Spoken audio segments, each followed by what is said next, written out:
The rain was the only sound in the Cascade Mountains. Ranger Elias Thorne sat alone in his isolated fire lookout. He had no idea the mountain beneath him was preparing to wake up when a pure white wolf emerged from the twilight fog. It broke every known law of nature. It marched directly onto the wooden porch.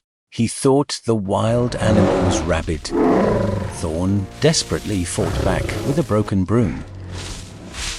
But its massive jaws violently dragged him under the heavy bed, trapped in the pitch-black darkness.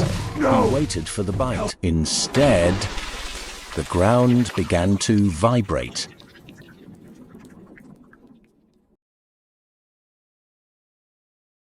Humans trust their technology.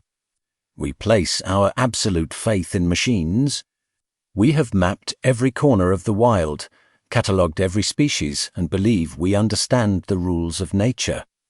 But sometimes nature breaks its own rules.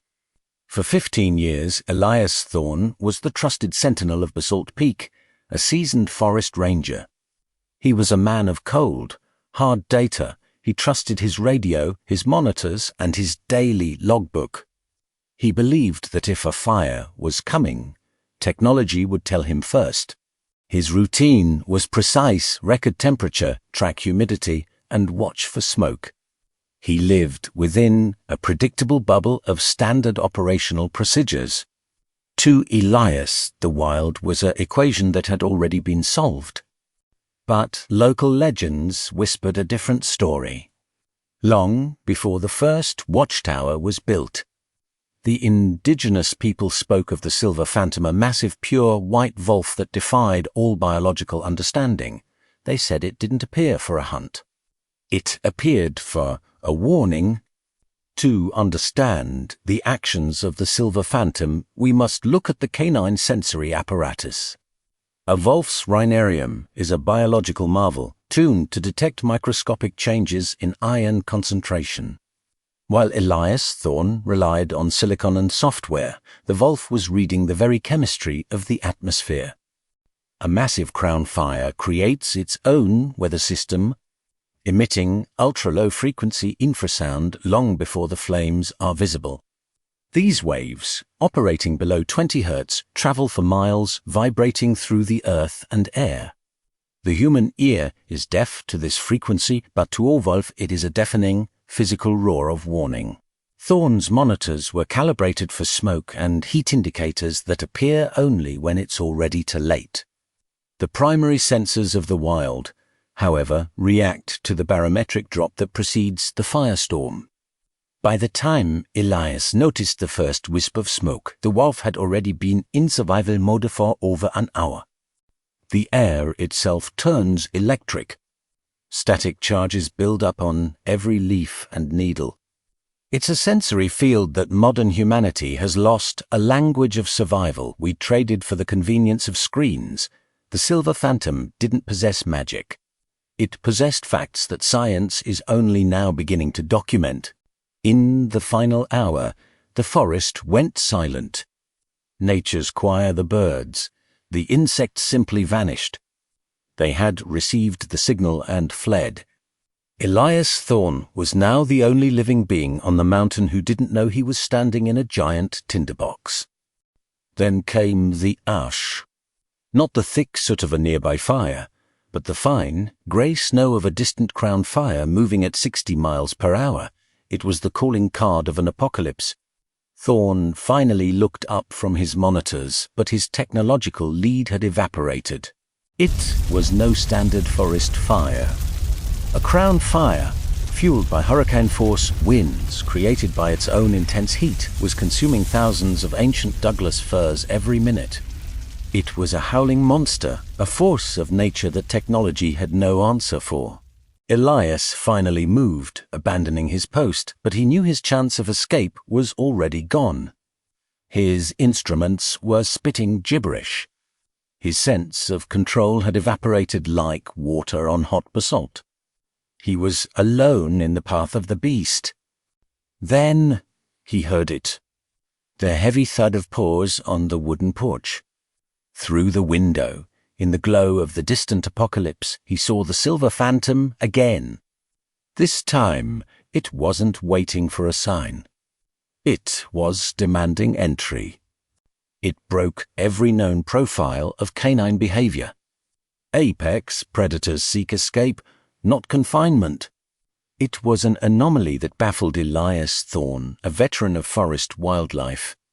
His first instinct was the oldest one: defend his territory, defend his life. His field notes reveal the exact sequence: 10:14 p.m. He tried to lock the wild out. But he was trapped in a bubble of technological arrogance. He dismissed his sensory fail as exhaustion, unaware that the language of natural warning signals had already been spoken. He took standard field notes on humidity and wind speeds, ignoring the subtle anomalies. Our data suggests sensory failure. Humans cannot perceive atmospheric pressure shifts below 1 Pascal. We are effectively blind to the language of natural warning signals. Morning revealed a world reduced to monochrome ash. The forest was gone, but the cabin, sheltered by the rocky ridge, stood scorched but intact. Elias Thorne survived not because of his technology, but because he was forced to humble himself to a superior sensor. When the heavy jaws clamped down, Elias expected the end. But the bite never pierced his skin. The silver phantom wasn't attacking, it was dragging him. It had found the only structure with a stone-reinforced foundation. The tight space under the heavy iron bed wasn't a trap. Aitivas o bunker. For the first time in his life, the man of science was forced into absolute submission to the wild. Pinned shoulder to shoulder with a 150-pound apex predator, Elias stopped fighting. The temperature in the cabin spiked to lethal levels, but down on the dirt, trapped in the shadows, they could breathe. Above them, the firestorm hit. It didn't just burn.